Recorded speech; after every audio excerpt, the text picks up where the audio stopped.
ओम।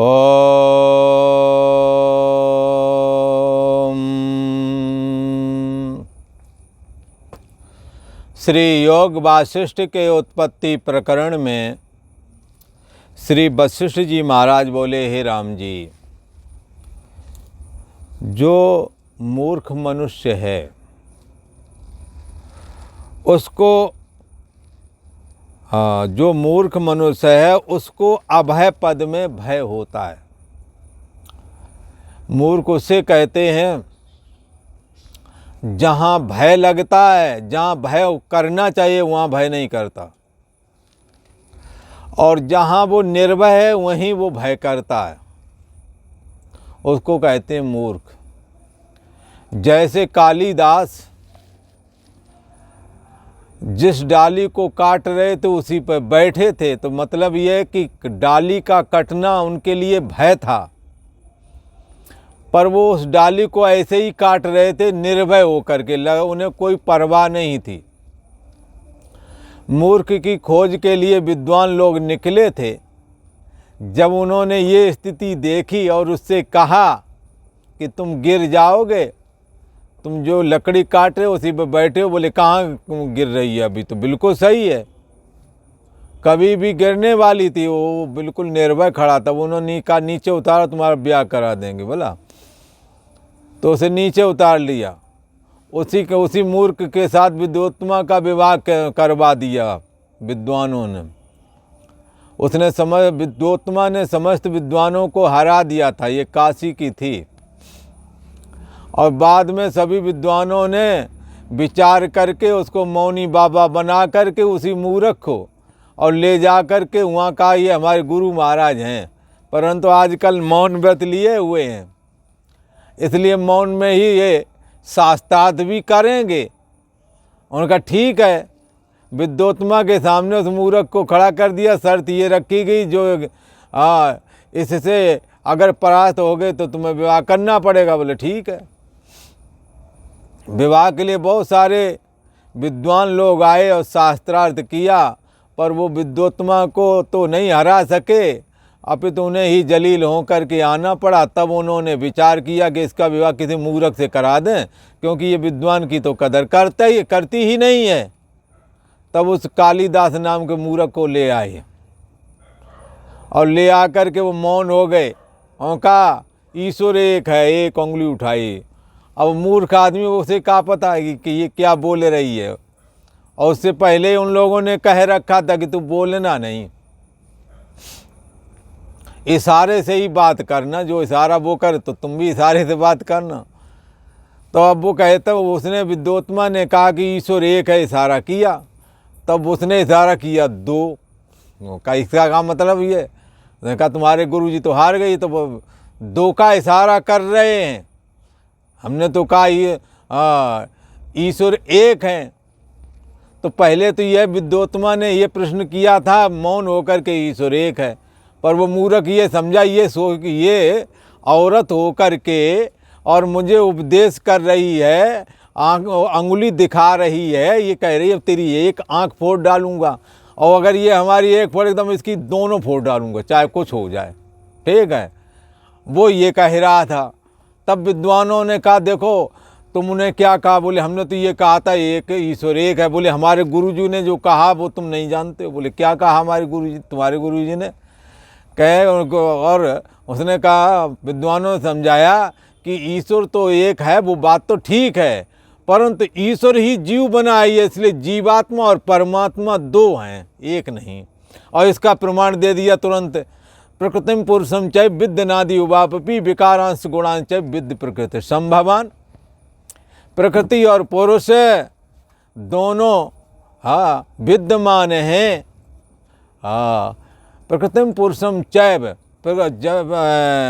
विद्यनादि उवापि, दोनों अनादि हैं, जीवात्मा और परमात्मा। प्रकृति स्वरूप जीवात्मा है और आश्रय प्रकाशक होने से परमात्मा सर्वाधिष्ठान है। तो कहा कि जीवात्मा और परमात्मा दो हैं, कहाँ एक है? सारी दुनिया में जीव और ईश्वर दो की प्रसिद्धि, हर जगह तुम कैसे कहते एक है? हरा दिया, वो प्रश्न हार गई। सबने कहा इसे तुम्हें मानना पड़ेगा, ये तुम्हारी बात गलत हो गई। विद्योत्तमा ने कहा चलो ठीक है भाई।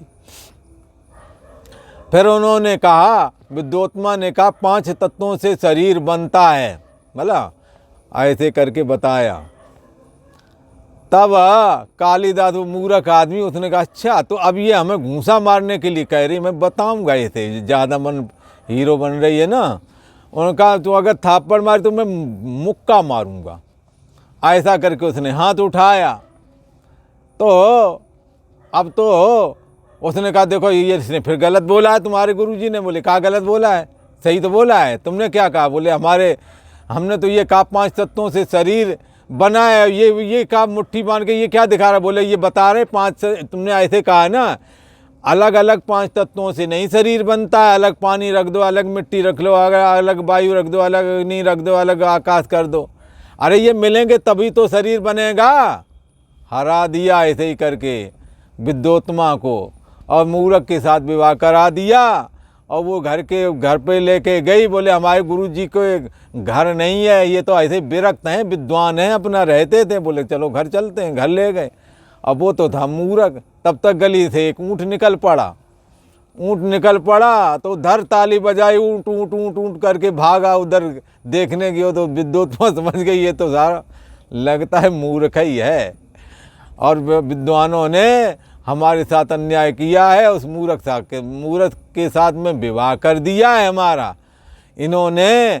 हाँ, वो समझ गई हमने जो अपमान विद्वानों का बारंबार किया है विवाह के बहाने। ये ढिंडोरा पिटवाती थी, जो हमें अपराध कर दो उसी के साथ ब्याह कर लेंगे। ब्याह दिया तो क्या करना, सबको अपमानित करती थी उसी बहाने, बाचाल बहुत रही।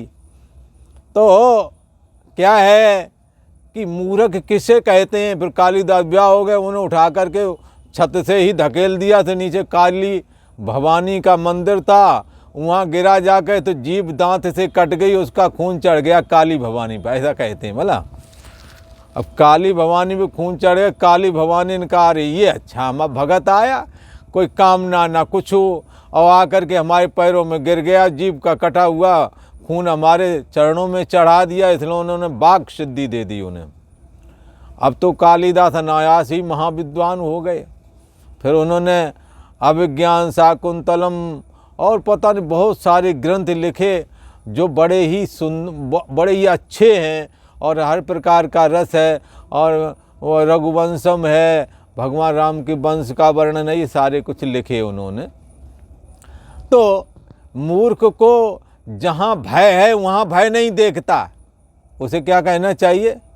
मूर्ख। और जहाँ अभय है वहाँ भय देखने लगे, और जहाँ भय का स्थान है वहाँ निर्भय होकर के बैठे, तो उसी को कहते हैं मूर्ख। ये अज्ञानी जो है, भय का स्थान शरीर भय का स्थान है।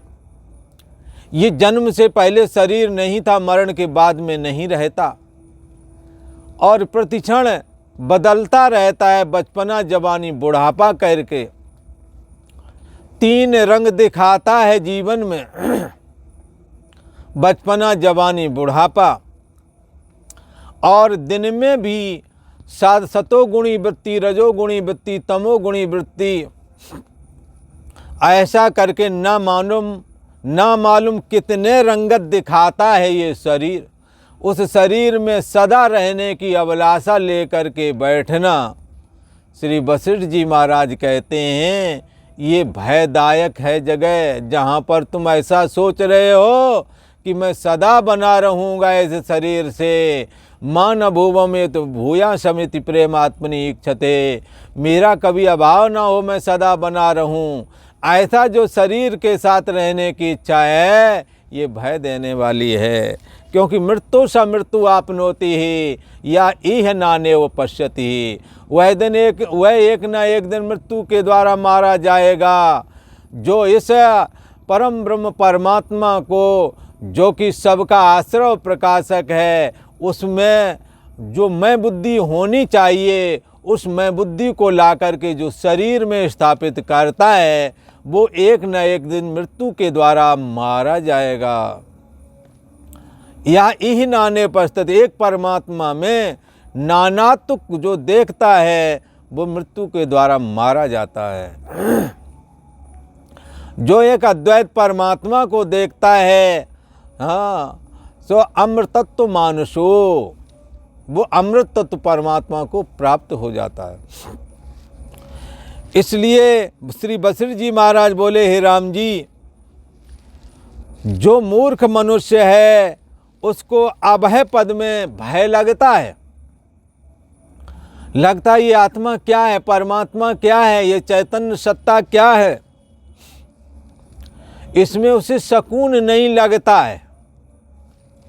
जैसे राम जी पथिक, ये जो रास्तागीर है, जैसे पथिक को दूर से वृक्ष में बेताल कल्पना होती है, मंद अंधकार होता है। पहले हम लोग लाइट इतना नहीं हुआ करती थी और ज़्यादातर अंधेरा ही रहता था सड़कों पर। तो ज्यों ही शहर से थोड़े बाहर निकलो तो फिर नहीं उजाले का कोई व्यवस्था मिलती थी, तो पगडंडी पे होकर के जाना पड़ता था। और सूखा ठूंठ एक जगह खड़ा था, हम लोग 2-4 लोग चलते हुए पहुँचे, अंधेरा हो जाता था, 5 बजे छुट्टी होती थी, 6 किलोमीटर चल के पैदल हो घर पे पहुँचना होता था। अब वो ठूंठ खड़ा था, लगता खड़े हो गए, लगता ये कौन खड़ा है भाई, ये रास्ते पर क्यों खड़ा। जब गए जाते थे तो वहाँ एक कटा हुआ पेड़ खड़ा था, वो ध्यान में नहीं रहा। अब करें का, पगडंडी के अलावा कोई रास्ता नहीं निकलने का, निकलना वहीं से है। कुछ देर रुके रहे, धीरे धीरे धीरे करके, हाँ, बचते बचाते जब वहाँ से निकले, फिर देखा, बोले अरे ये तो ठूंठ है। बालकों को भूत का बेताल का भ्रम हुआ था, जैसे ऐसे ही यहाँ कहते हैं, जैसे रास्तागीर को दूर से वृक्ष में बेताल की कल्पना होती है और वो भय पाता है, तैसे ही राम जी चित्त की वासना से ये जीव भय पाता है। चित्त की वासना, चित्त की वासना क्या है? चित्त की वासना है मेरा घर बार है, मेरा परिवार है, ये खजाना, ये ज़मीन, ये जायदाद, ये हम इज्जतदार आदमी हैं, 2 टके में कोई पूछता नहीं है, ना कोई जानता है, और ऐसे बात करेंगे ना मालूम कितनी प्रसिद्धि होवेगी इन्हें। हाँ, इज्जत का खतरा बहुत बड़ा लगता है।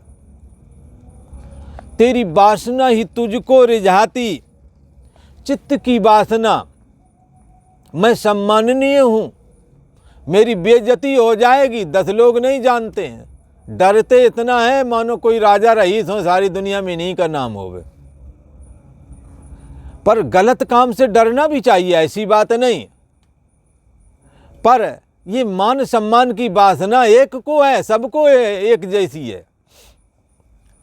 इसलिए कहते हैं कंचन तजना सहज है, सहज त्रिया, त्रिया का ने, त्रिया कहते हैं स्त्री का प्रेम। स्त्री का प्रेम भी सहज ही में थोड़ा विचार हो ना तो छूट जाता है भला, क्योंकि बाद चालबाजी करेगी बार बार, दिल टूट ही जाएगा, छूट ही जाएगा वो तो। फिर सबके लिए नहीं, आज जो अच्छी महिलाएं विचारवान हैं उनके लिए बात नहीं है।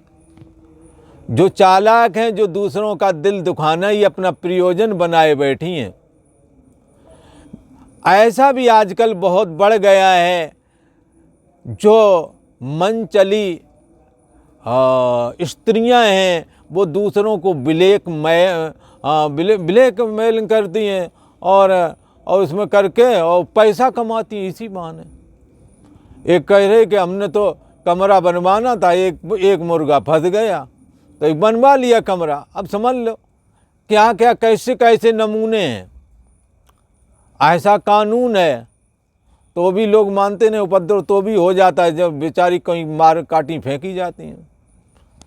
तो क्या है, दया भी लगती है, दुख भी लगता है, पर तब भी जब थोड़ा अच्छा नहीं लगता है जब निर्दोष को फंसाया जाता है, ब्लैकमेलिंग करी जाती है। तो क्या है, ये नहीं होना चाहिए। सच्चाई का रास्ता ही ठीक है। तुम्हारे पास नहीं है तो कोई और उपाय करो, दूसरे को फंसा के ब्लैकमेलिंग करके अब 10 लाख रुपया मांग रहे हो। जिसकी कई बार किसी किसी की हैसियत भी नहीं, उससे ज़्यादा मांग लेते हैं। एक बार मैं रास्ते पर इसी पुश्ते पर चला आ रहा, एक लड़की एक लड़के को घेर करके खड़ी और कहा कि हमारे को अमुक चीज़ ला के दो। लड़का कहता सारा बाजार देख आया हूँ, कहीं नहीं मिली। बोले कहीं से भी ला लेके तुरंत आ, चाहे जैसे आ। हाँ, निर्दयतापूर्ण तब बर्ताव, ये प्यार मोहब्बत है? ये प्यार मोहब्बत नहीं, ये तो कुछ और ही लगता है। तो ऐसे लोग भी फंस जाते हैं बेचारों को, अपने माँ बाप के लिए लाकर उन्होंने 2 टके की चीज़ नहीं दी हो बेगी, और ऐसे हड़का करके उसका कहीं से भी लेके अभी लेके आ, चाहे कुछ हो जाए। अब वो सब समझाए पर वो ना समझे। तो क्या है, ऐसी स्थिति, ऐसा विचार रखने वाली, हाँ, इनसे बच के रहना चाहिए। ये ठीक नहीं विचार। तो ये विचार ऐसी जो ब्लैकमेलिंग वाली हैं, इनसे बच के रहे और इस रास्ते को सदा के लिए त्याग देना चाहिए। इसमें सुकून नहीं है। बेशक आप किसी का दिल दुखा कर लो, पर तुमने पैसे लिए, तुम भी किसी बहन भाइयों के ही पैसे लिए हो, कल को तुम्हारे साथ में भी ये हो सकता है। इसलिए गलत रास्ता गलत है, गलत को नहीं अपनाना चाहिए, सच्चाई के रास्ते पर चले। तो क्या है, यहाँ कहते हैं ये संसार की वासना, चित्त की वासना से जीव भय पाता है। अब वो लड़का भय क्यों पा रहा लड़की के द्वारा? क्योंकि उसकी वासना ने ये स्थिति बनाई। ना ही वासना को बढ़ाते, ना ही ये दिन देखने पड़ते। ऐसा समय नहीं देखना पड़ता। थोड़ा सा संयम करें, बहुत सारे झंझट अपने आप ही खत्म हो जाते हैं। मन की जो वासना है, चित्त की वासना से जीव भय पाता है। जब सोचते हैं कि विवाह हो जाएगा, सुखी हो जाएंगे, झंझट तो दरअसल तब ही चालू हुआ था। हाँ, उसी समय से सारे झमेले चालू हुए थे जब आपने कदम आगे बढ़ाया। तो ये चित्त की वासना के कारण भय पाता है। चित्त की बात, किसी ने कहा महाराज चित्त की वासना धन पुत्र स्त्री आदि में ना जाएं, ब्याह ना करें, क्या करें, ऐसा कर लें क्या? बंधु, ऐसा कहने का अभिप्राय नहीं है। धर्म के तरीके से धर्म ने धर्म पत्नी बनाया है। किसी लड़की सब बहन, हाँ, तो धर्म ने नाते बनाए, बहन है, ये चाची है, ताई है, उनमें से कोई एक तुम्हारी पत्नी बनाई जाती है अग्नि के सम्मुख 7 फेरे डाल के। उसके साथ आप उस विधि से करें। और धर्माविरुद्धो कामोष्मि भर्तर्षभ, ये बात गीता में भगवान ने कहा है कि धर्म के अविरुद्ध जो काम सुख लिया जाता है वो काम सुख मेरा ही स्वरूप है। तो जो शास्त्र के अनुसार, बड़े बुजुर्गों के अनुसार, आपकी लोक रीति के अनुसार जो आपके यहाँ चलता है उसको धारण करो। पर आप मनमानी करते हैं वासना के वशीभूत होकर के, तो उसके नतीजे ये सामने आते हैं। तो क्या कहते हैं कि वासना से जीव भय पाता है। ये भय क्यों पाता है? वासना से पाता है। हे राम जी, वासना सहित मलिन मन में नाना प्रकार का संसार भ्रम उठता है कि मेरा, हाँ, मैं धनम में जाया, हाँ, मैं भूमि, मेरे को भूमि मांगता है, मेरे को पत्नी होना मांगता है, मेरे को धन होना मांगता है। ये जो वासना है, ये नाना प्रकार की वासना, यद्यपि हाँ ये शास्त्र के अनुसार हो और साथ में लोक हित भी छिपा हो, तो निश्चय ही ये वासना आपके लिए कल्याण का हेतु भी बन सकती है। पर जब आप स्वार्थ से प्रेरित हो करके धर्म के विरुद्ध, शास्त्र के विरुद्ध जा कर के आप अपने माता पिता और कुल परंपरा के ठीक उल्टे चल करके जब करते हैं, तो ये मलिन वासना बन जाती है और आपका हृदय कटुता से भर जाता है। इससे भय प्राप्त होता है, इससे हमें बचना चाहिए। परंतु जब शास्त्र के अनुसार शादी विवाह, बच्चे आदि और धन आदि जो कमाते हैं वो शुभ लाभ कमा में मेहनत से करें, तब जब ऐसी स्थिति बनते तो उसके द्वारा शुभ लाभ जब कमाया जाता है तो वो धन 10 पुष्ट तक चलता है। परंतु जब अशुभ लाभ कमाते हैं तो ये जीवन दुखी होता है और अगले लड़के बच्चे जो पैदा होंगे हो सकता है वो पढ़ ही ना पाएँ, हाँ, और उनका जीवन तबाह हो जाता है। इसलिए हमें सच्चाई से धन कमाना और सच्चाई के रास्ते पर चलना और अपने घर परिवार में सभी के प्रति सेवा भाव रखना, सम्मान का भाव रखना। जो एज वृद्ध हैं, जो संबंध वृद्ध हैं, जैसे चाचा ताया, बुआ फूफा और नाते रिश्तेदार जो हैं ना बड़े बुजुर्गों के, इनके प्रति सम्मान दृष्टि रखना, इनकी पूजा कहती है। तो ये सारे निर्वाह जब करेंगे तो सबका आशीर्वचन भी हृदय से मिलेगा। आपके सूखे दिल में आर्द्रता आ जाएगी, हृदय प्रेम से भर जाएगा। और जहाँ प्रेम वहीं पर तो सुख है, जहाँ प्रेम नहीं, ऐसे पति पत्नी भी क्यों न हो, चाहे जितने सुंदर हों, तो भी उन्हें आपस में एक दूसरे से सुख नहीं मिलता। बल्कि अगर कहीं टच हो जाए तो गुर्रा करके बोलते हैं, दूर हट जा, तेरी हमें शक्ल नहीं अच्छी लगती है, पर बगल वाले को बहुत सुंदर लग रहा है। इसलिए कहावत है, पत्नी दूसरे की अच्छी लगती है, लड़का अपना वाला भला। तो क्या है, तेरी वासना ही तुझको रिझाती, ये वासना ही ये जीव को प्रेरित करती है। शुभ वासना अच्छे कर्म करवा करके परमात्मा की ओर भी ले जाती है, अशुभ वासना गंदे कर्म करवा करके नरक की ओर ले जाती है, तो भय प्राप्त होता है। हे राम जी, मलिन वासना से बचना चाहिए। और जब शुभ वासना होती है तब आत्म पद में ये जीव स्थित हो जाता है, तब भ्रम मिट जाता है। जैसा मन में निश्चय होता है राम जी, वैसा ही होता है। यदि मित्र में शत्रु बुद्धि हो तो निश्चय करके मित्र में शत्रु बुद्धि यदि बना लो तो निश्चय करके वह शत्रु ही हो जाता है। और मद से उन्मत्त को संपूर्ण पृथ्वी घूमती हुई दिखाई पड़ती है। और व्याकुल होता है तो चंद्रमा भी काला दिखता है, श्याम भासता है। जो अमृत में विष की भावना करो राम जी, तो अमृत भी विष की नहीं भासता है। यह जागृत पदार्थ देश काल और क्रिया मन से भाषित होते हैं। हे राम जी, संसार का कारण मोह है, उससे जीव भटकता है। इसलिए हे राम जी, ज्ञान रूपी कुल्हाड़े से वासना रूपी मलिनता को, धन पुत्र स्त्री आदि की जो वासना है, जो काम क्रोध लोभ मोह आदि की वासना है, इसको काट डालो।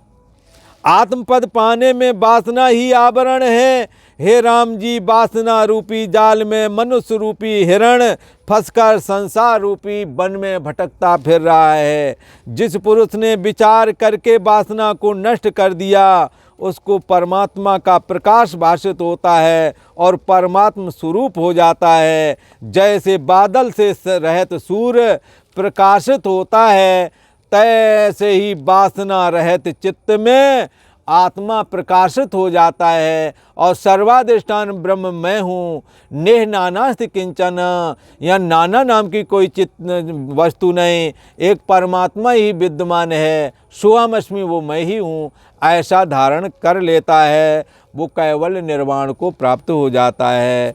सर्वाधिष्ठान ब्रह्म मैं हूँ, यही आत्मा का प्रकाशित होना है। आज इतना ही। ओम शांति।